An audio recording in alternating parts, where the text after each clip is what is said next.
The guy turned off the road. The guy turned off the road just as I was getting up on him, and I have to continue on my way to work. Golly, I had something about Jesus and having a debt that we owe, and it's something, and it was predicted exactly as the scripture foretold, and I couldn't read it fast enough. I couldn't, you know.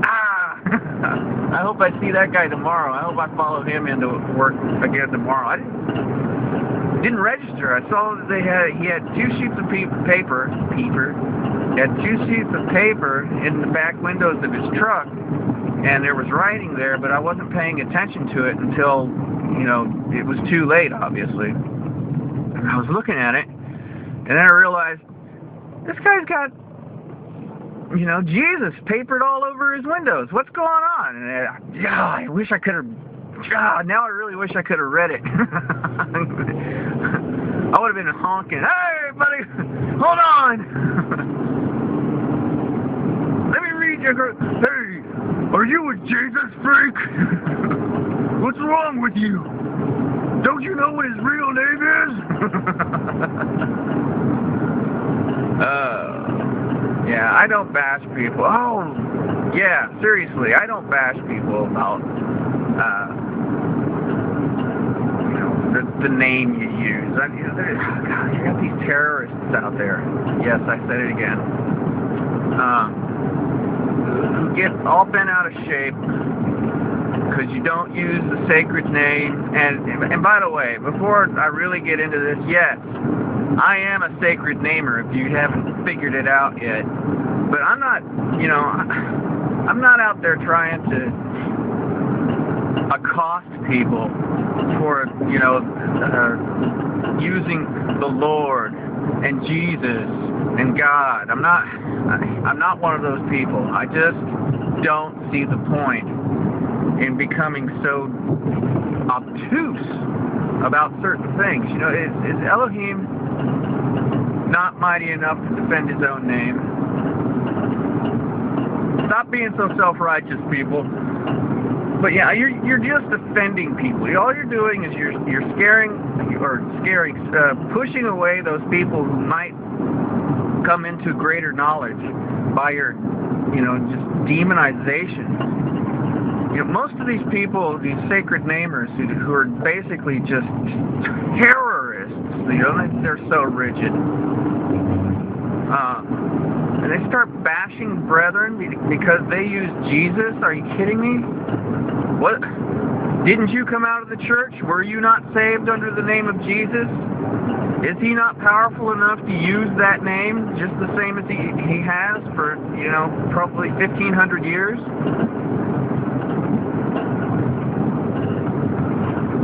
I think it's ridiculous. It drives me up a wall to see that we are so divided over things that are so petty. So petty. Can he not defend his own name? Now, if you have come into a fuller knowledge of the truth, and yet you know, continue to use Jesus and Lord and God, that's between you and Elohim. That's on you. But you know, to sit there and be one of these so-called sacred namers and break fellowship with people just because, you know, they feel more comfortable calling them by the name they were saved under, that's ridiculous. You have got issues, and that doesn't make you one of the brethren. That makes you part of the enemy. You're causing division. The enemy knows a house divided cannot stand. You know, I mean, you don't see Masons fighting with Rosicrucians. You don't see you don't see the Jesuits openly fighting with the Knights of Columbus. I mean, come on, they are all singular in their purpose. They all have their little cliques, but they are all singular in their demonic purpose. What the hell's wrong with the so-called believers out there?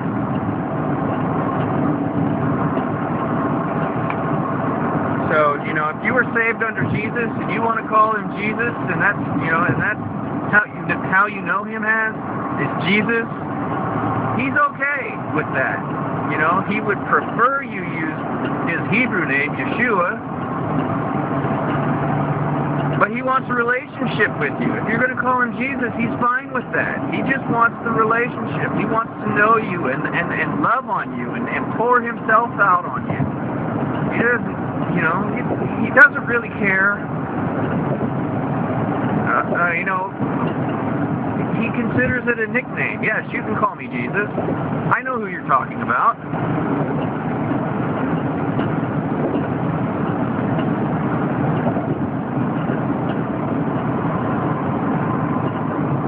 But you guys out there who are, you know, just beating people up because they won't come along to your particular way of worshiping and acknowledgement of the name and all of that. You guys are out of control.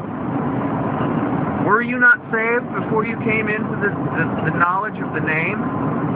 Are those people not also saved? Whether they know the name or not, whether they proclaim the name or not? No. Is it that? Are they really cut off because of something so petty? Why don't we look at the fruit of the tree?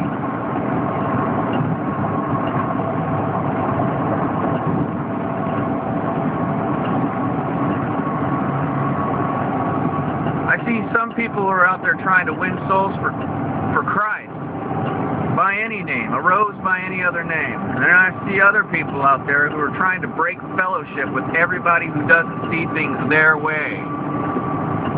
Do we not have enough denominationalism going on? Can we not be unified? No. We cannot be unified until there is no other option. It's coming, folks. It's coming. When you are all enemies of the state, then you will be unified, right? Or you'll be dead.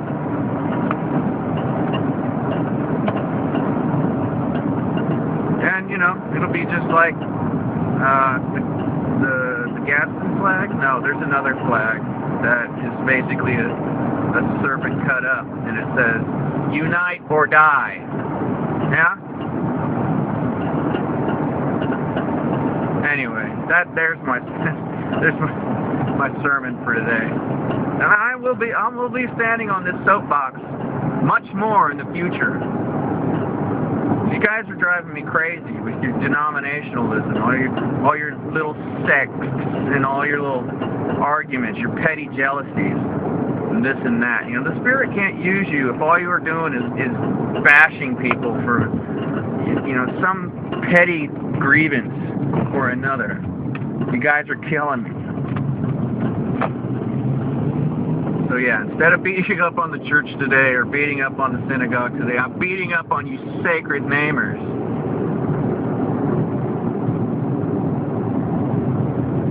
You know, and most of the time, I don't have any problem with you guys. It's just when you start pointing fingers, snickering and guffawing because because this guy won't use your exact pronunciation, you know. You got guys who are going Yahuwah, you got people who are going Yahuwah, you got other people who are going Yahweh, you know, who cares? He knows what his name is. And you know, when it all comes down, when he comes to meet with us face to face, he will declare his name, and all arguments will be settled.